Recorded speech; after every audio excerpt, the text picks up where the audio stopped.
Continuons par les calculs de probabilité. Déjà, on va pouvoir dire qu'il y a équiprobabilité lorsque tous les événements élémentaires ont la même probabilité. Dans ce cas, on va dire que la probabilité de l'événement A, ça va être le nombre d'issues, le nombre d'éventualités que possède A, divisé par le nombre d'issues total, donc le nombre d'éléments dans l'univers.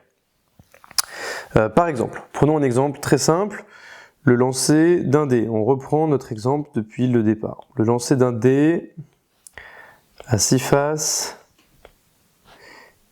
équilibré. Bien, peut-être que je vous l'apprends, mais probablement que je ne vous l'apprends pas, mais la probabilité de faire 1, s'il est équilibré, alors on ne dit pas trop P de 1, je vais mettre par exemple l'événement A, c'est obtenir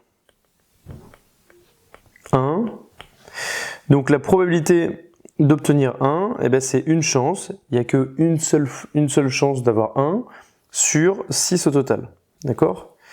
Si par exemple, je vais le marquer là, B, c'était l'événement obtenir un nombre pair, ben, la probabilité de l'événement B, c'est le nombre d'issues de B, c'est-à-dire 2, 4, 6, donc c'est-à-dire 3 issues, 3 combinaisons possibles, sur 6 au total, sur 6 combinaisons possibles. Alors les propriétés. Les propriétés, c'est que toute probabilité est comprise entre 0 et 1. 0, c'est la probabilité de l'ensemble vide, c'est-à-dire qu'en gros, c'est un événement qui est impossible.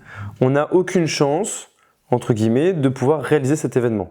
Par exemple, pour le lancer d'un dé, on a vu tout à l'heure, obtenir 7, ce n'est pas possible. Et 1, c'est la probabilité de oméga, de l'univers. C'est-à-dire qu'on a toutes les chances, c'est un événement certain de se produire. Donc, toutes les autres probabilités, elles oscillent entre 0, c'est impossible de les réaliser, et 1, c'est 100% de chance, c'est sûr à 100% que l'événement va se réaliser. D'accord ? Une petite propriété qui est intéressante à utiliser, parfois, c'est tout ce qui est de la probabilité d'un événement et de son contraire.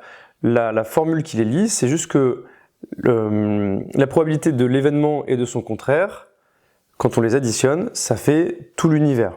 D'accord ? Ça fait 1 en fait.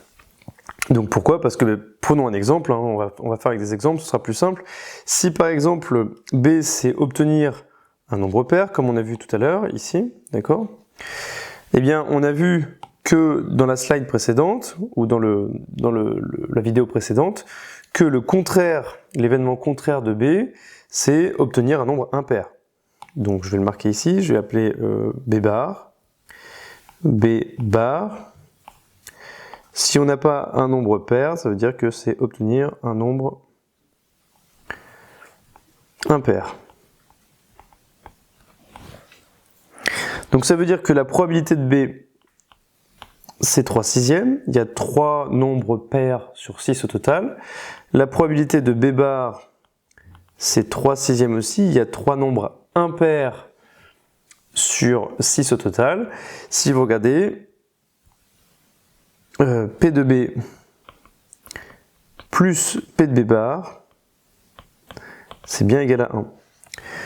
Donc en fait, la formule qu'il faut retenir, ici en l'occurrence, c'est simplement le fait que ce qu'il y a un événement avec son contraire, c'est le fait que quand on additionne les deux probabilités, de l'événement et de son contraire, ça fait 1. Ça fait la probabilité de l'univers tout entier. D'accord ? Donc vous retenez soit la formule qui est écrite là, soit la formule de la somme des deux qui donne 1. Celle-là. Ok ?